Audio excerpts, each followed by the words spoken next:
There is a letter in the National Archives of Portugal, written in 1622, in which a Portuguese colonial governor describes his recent diplomatic meeting in the city of Luanda. The meeting was with a representative of the Ndongo kingdom, and the governor records, with what reads as barely contained discomfort, that he had not been prepared for the representative who walked into the room. She refused to sit on the floor, as protocol for Africans dictated. She looked at the chairs reserved for the Portuguese delegation and sat in one. And when the governor finished speaking, she answered him in kind, precise, confident, without deference. Her name was Nzinga Mbande. She was not yet queen, and she had already made it clear that she would not be governed. For the next 4 decades, Nzinga would fight Portugal across land, diplomacy, and alliance, and she would not lose. She would outlive the governors sent to break her, absorb the armies sent to defeat her, and die in 1663 at approximately 80 years old, still in command of her kingdom, having never surrendered sovereignty. She is one of the most consequential military and political figures in the history of Central Africa. And the question this video is going to answer is specific. Who made the decision to remove her from Western history? When was that decision made? And what exactly did they bury when they buried her name? The mechanism of her erasure is not vague. It is documented, it is traceable, and it begins not after her death but during her life, in the deliberate construction of a colonial narrative that could not coexist with her existence. Portuguese colonial historiography in the 17th and 18th centuries operated on a principle that the historian John Thornton, writing in 1991 in his foundational study of African soldiers and warfare, described as the systematic recharacterization of African resistance. Victories against African rulers were amplified, catalogued, and celebrated. Defeats, strategic withdrawals, and, most significantly, negotiated standoffs were reclassified. They became tactical pauses, administrative complications, temporary setbacks in the inevitable progress of European expansion. The Portuguese chroniclers who wrote about Nzinga during her lifetime could not call her what she was, a military equal, without undermining the entire justification for their presence in the region. So they didn't. They called her a rebel, a heretic, a woman who had briefly, confusingly, resisted proper order before it was restored. The word they used most often was savage. That framing survived into the 19th century, when European scholars began systematically codifying African history, or rather, systematically deciding what would not be included in it. The British historian Eric Williams, writing in 1944 in his landmark work, Capitalism and Slavery, documented how the economic infrastructure of Atlantic colonialism required a particular story about Africa. Not a continent of kingdoms, trade networks, diplomacy, and military strategy, but a continent of chaos that required European order. A woman who had held Portugal to a standoff for 40 years could not exist in that story. She was edited out. The textbooks that shaped European and American education through the 20th century drew from this colonial scholarship. They did not name Nzinga as a deliberate omission. They simply did not name her at all. The silence was not accidental. It was inherited, institutionalized, and reproduced for 300 years. So let's correct the record. Nzinga was born around 1583 in the kingdom of Ndongo, in what is now northern Angola. Ndongo was a Mabundu-speaking state that had existed as an organized political entity for at least 2 centuries before Portuguese contact. It was not a small territory. It was not a loosely organized collection of villages. As the historian Joseph C. Miller, writing in his 1988 study, Way of Death, documented through extensive analysis of Portuguese trade records and Mabundu oral tradition, Ndongo was a stratified kingdom with a Ngola, a title that would eventually give Angola its name, at its center, governing through a network of subordinate lords called sobas, commanding an army and operating within a regional economy that predated European contact by centuries. Portugal had been pressing into this territory since the 1570s. They had a fort at Luanda on the coast and a clear ambition to push inland, not primarily for territory, but for slaves. The Atlantic slave trade was the engine of Portuguese colonial expansion in this region, and Ndongo sat directly in the path of the corridors they needed to control. By the time Nzinga was born, her people had already been fighting Portuguese encroachment for a decade.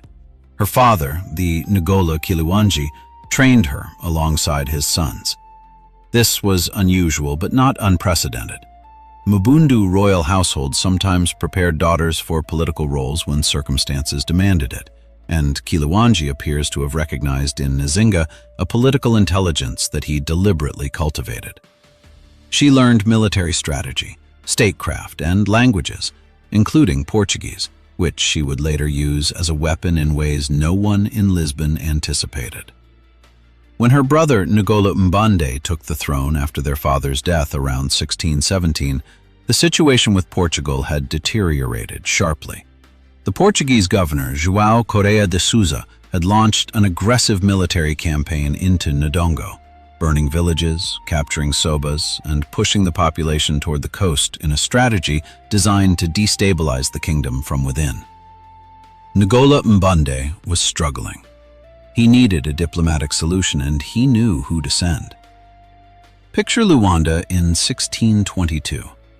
The Portuguese governor sits at a table with chairs, a deliberate staging of colonial protocol designed to communicate hierarchy before a single word is spoken. African representatives typically sat on mats on the floor. The message was architectural. You come to us, not we to you. Nzinga walked in, looked at the arrangement, and turned to one of her attendants. The attendant knelt on all fours. Nzinga sat on the attendant's back as if it were a chair. She then looked at the governor and began negotiations. That scene was recorded by the Portuguese chaplain Girolamo Marola, and it tells you everything you need to know about how Nzinga operated. She understood symbolism precisely as well as her opponents did, and she refused to lose before she opened her mouth. The treaty she negotiated was not perfect. Portugal agreed to withdraw from certain territories and return captured sobas. But the fact that a treaty existed at all was a signal. Nzinga had brought Portugal to the table.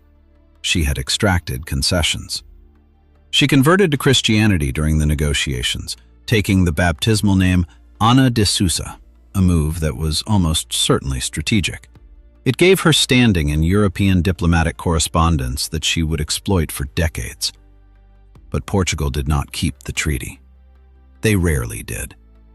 When her brother died in 1624, under circumstances that remain contested, with some historians suggesting Nzinga herself accelerated his end, she took the throne of Ndongo. And Portugal decided that a woman in power was an opportunity, not a complication.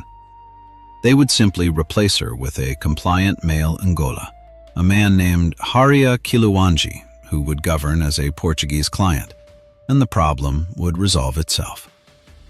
What followed was one of the most sustained military and political campaigns in the history of Central African resistance.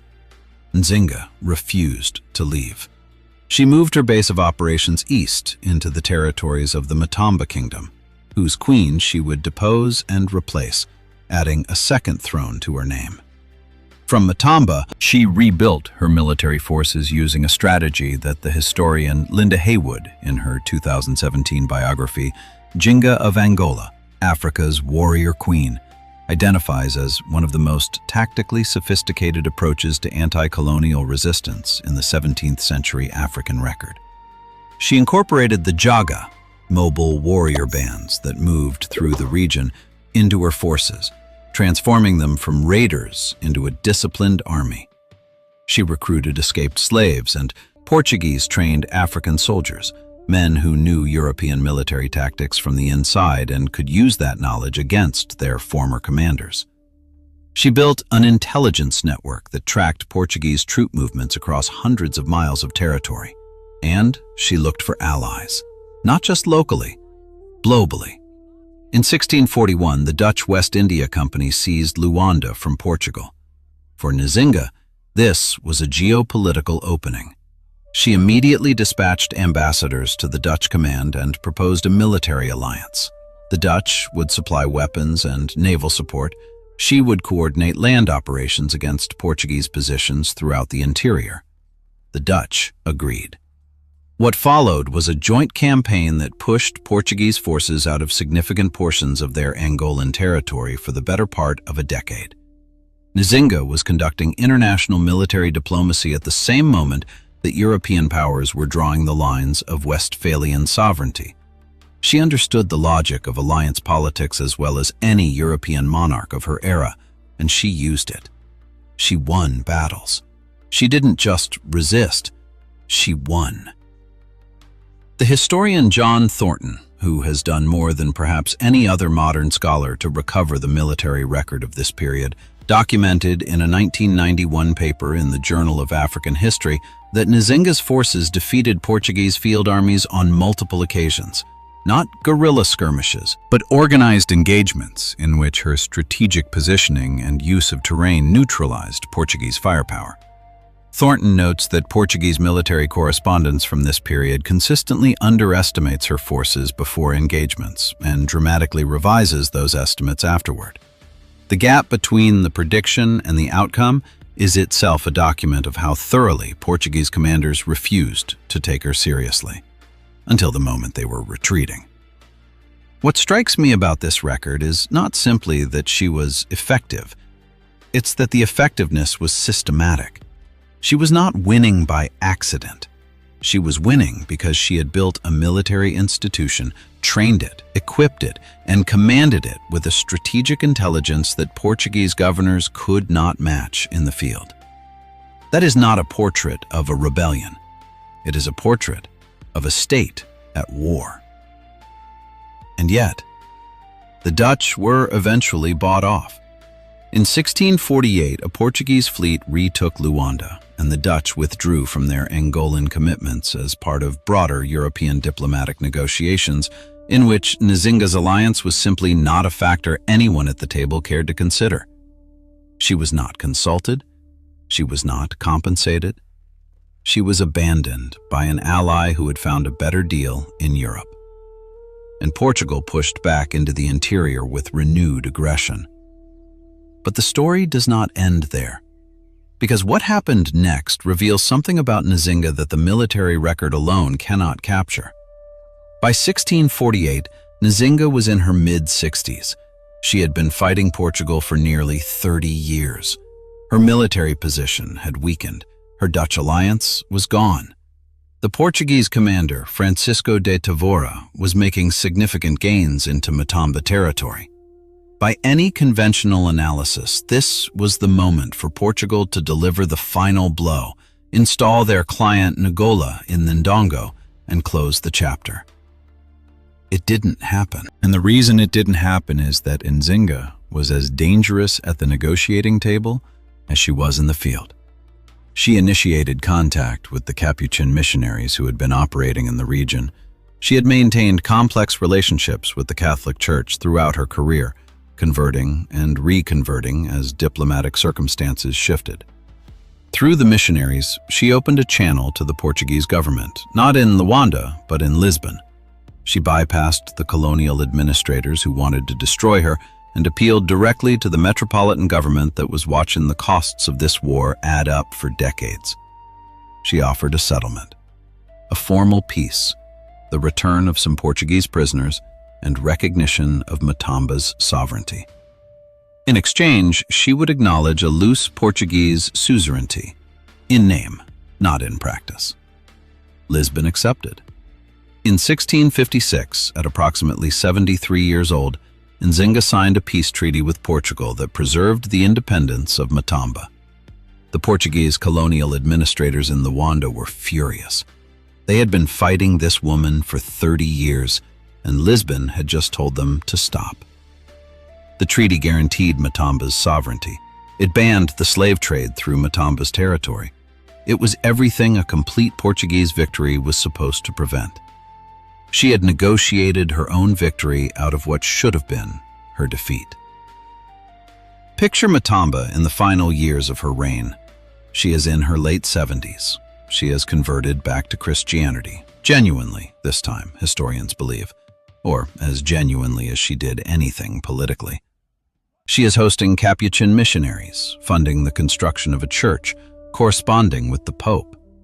She is governing a kingdom that has survived 40 years of Portuguese military pressure, diplomatic isolation, and the collapse of its primary external alliance. She is also, and this detail appears in the Capuchin priest Antonio de Gaeta's account from 1669, still personally presiding over military reviews, still reviewing the terms of trade agreements herself, still the functioning head of state in every practical sense. She died in December 1663. She was approximately 80 years old.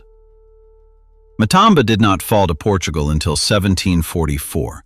Her kingdom outlasted her by 80 years. The legacy of Nzinga Mbande is not simply a story of personal courage. It is a case study in what African statecraft looked like when it was allowed to operate on its own terms, and a precise illustration of what colonial historiography erased when it erased her. The transatlantic slave trade depended on a particular image of Africa, a continent without political organization, without sophisticated governance, without the kind of ordered statecraft that European powers recognized as legitimate. Nzinga destroyed that image every time she acted. She negotiated treaties. She built alliances. She commanded armies using strategic principles that European military theory would have recognized as sophisticated. She appealed to international bodies, the Catholic Church, the Dutch West India Company, the Portuguese metropolitan government, as a sovereign, not as a subject. Every action she took contradicted the foundational premise of the colonial project in Angola, which is why the colonial project spent so much energy recharacterizing her. A rebel was manageable. A queen was not. What her story reveals about the present is precise. Angola spent nearly 5 centuries, from first Portuguese contact in the 1480s to independence in 1975, under the shadow of a colonial narrative that had been engineered to make resistance seem illegitimate and the existing political order seem primitive. Nzinga is now recognized in Angola as the mother of the nation. Her statue stands in Luanda.